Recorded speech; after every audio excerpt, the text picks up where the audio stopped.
মসজিদের পাশে মাটি কাটতেই বেরিয়ে আসলো ২৫ বছর আগে কবর দেয়া এক ব্যক্তির অক্ষত মরদেহ।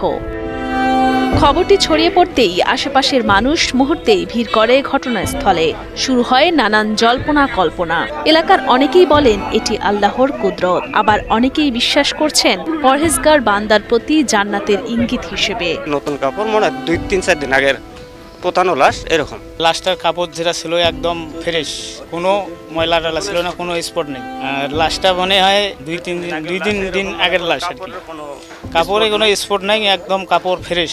বিস্ময়কর এই ঘটনাটি ঘটে ২২ এপ্রিল বিকেলে রংপুরের কাউনিয়া উপজেলার শিবকুঠির পাড় এলাকার মসজিদের সেফটি ট্যাঙ্ক খননের সময়। প্রত্যক্ষদর্শীরা জানান, কাফনের কাপড়ে মোড়ানো অবস্থায় পাওয়া যায় মরদেহটি। ২৫ বছর আগে বার্ধক্যজনিত কারণে মারা যাওয়া এই মসজিদের মুয়াজ্জিন হোসেন আলী মুন্সির। স্থানীয়রা জানান, জীবিত অবস্থায় পরহেজগার মানুষ ছিলেন হোসেন আলী মুন্সি। মৃত্যুর পর তার ইচ্ছা পূরণ করতেই মসজিদের পাশেই তাকে দাফন করা হয়।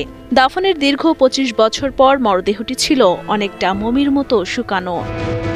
তবে কাফনের কাপড় ছিল একেবারে পরিষ্কার ও পুরোপুরি অক্ষত। খুবই ভালো ছিল লোকটা, অনেক ভালো ছিল। আমরা ছোটবেলায় এই জায়গায় স্কুল পড়ছি, আমাদের কিন্তু ডাকছে, আমরা ডাক শুনছি। আমি দেখতে আসলাম যে আমার দাদু ২৫ বছর আগে মারা গেছে। আমি দেখিনি, ছোটবেলায় দেখছিলাম।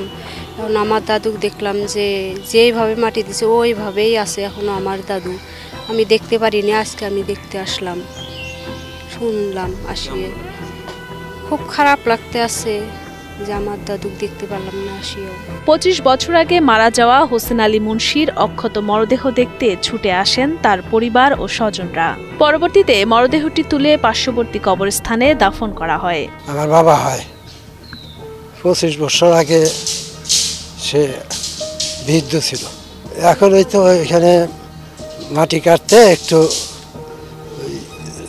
কাপড় বেড়াইছে, ওইটা খুঁড়তে করতে এটা গোটাল ইয়াটাই বের করিয়া ওই মসজিদের ওইখানে গোরস্থান আছে, ওইখানে মারি দিয়েছে। কাপড়টা ভালোই দেখলাম। ২৫ বছর পর আমার শ্বশুরকে দেখলাম, তার স্মৃতি একটা কাপড়ও কোনো স্পট নেই কাপড়ের মধ্যে দেখলাম আমার শ্বশুর ২৫ বছর পর।